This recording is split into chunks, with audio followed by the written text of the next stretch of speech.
The American Temperance Society, formed in 1826, was one of the first anti-alcohol groups and served as a foundation for many later groups. By 1835, the ATS had received over 1.5 million members, with women as 35 to 60%.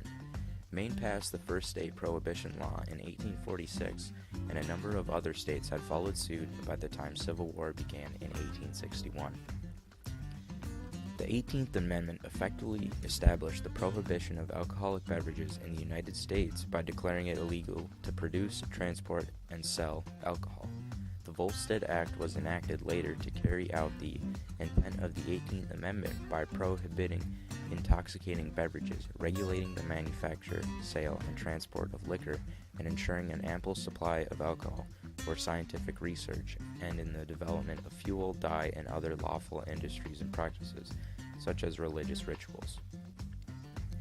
Prohibition's supporters expected sales to increase with the ban of alcohol, but the effects Prohibition had on the economy were largely negative instead. The closing of breweries, distilleries, and saloons led to the elimination of thousands of jobs around the U.S. Not only that, but one of the greatest effects of Prohibition was on the government's tax revenues. Prohibition cost the federal government a total of $11 billion in lost tax revenue, while costing them over $300 million to enforce. The 18th Amendment only banned the production and transportation of alcohol. It had nothing about the consumption of it. Many people discovered the pharmacists were able to prescribe alcohol for prescription for anything from anxiety to influenza. Drinking for religious purposes was okay, so churches and synagogues also saw an increase in people. People went to other countries to drink as well.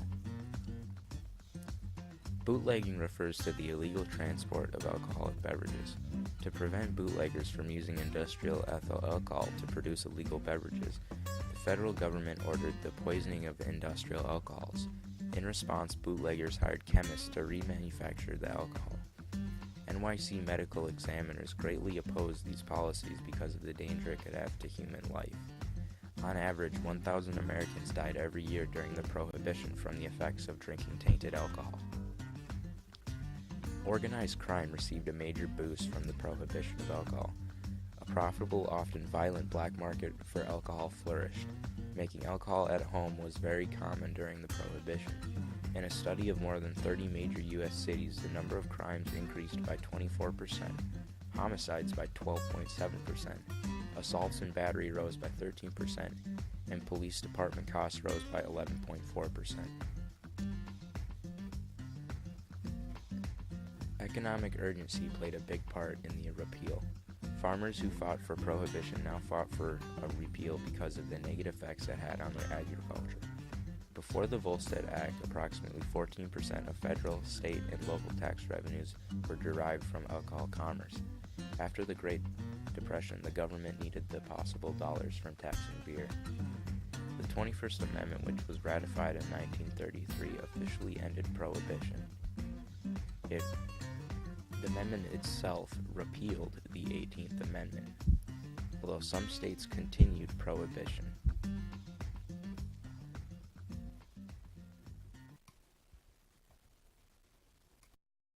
Created using PowToon.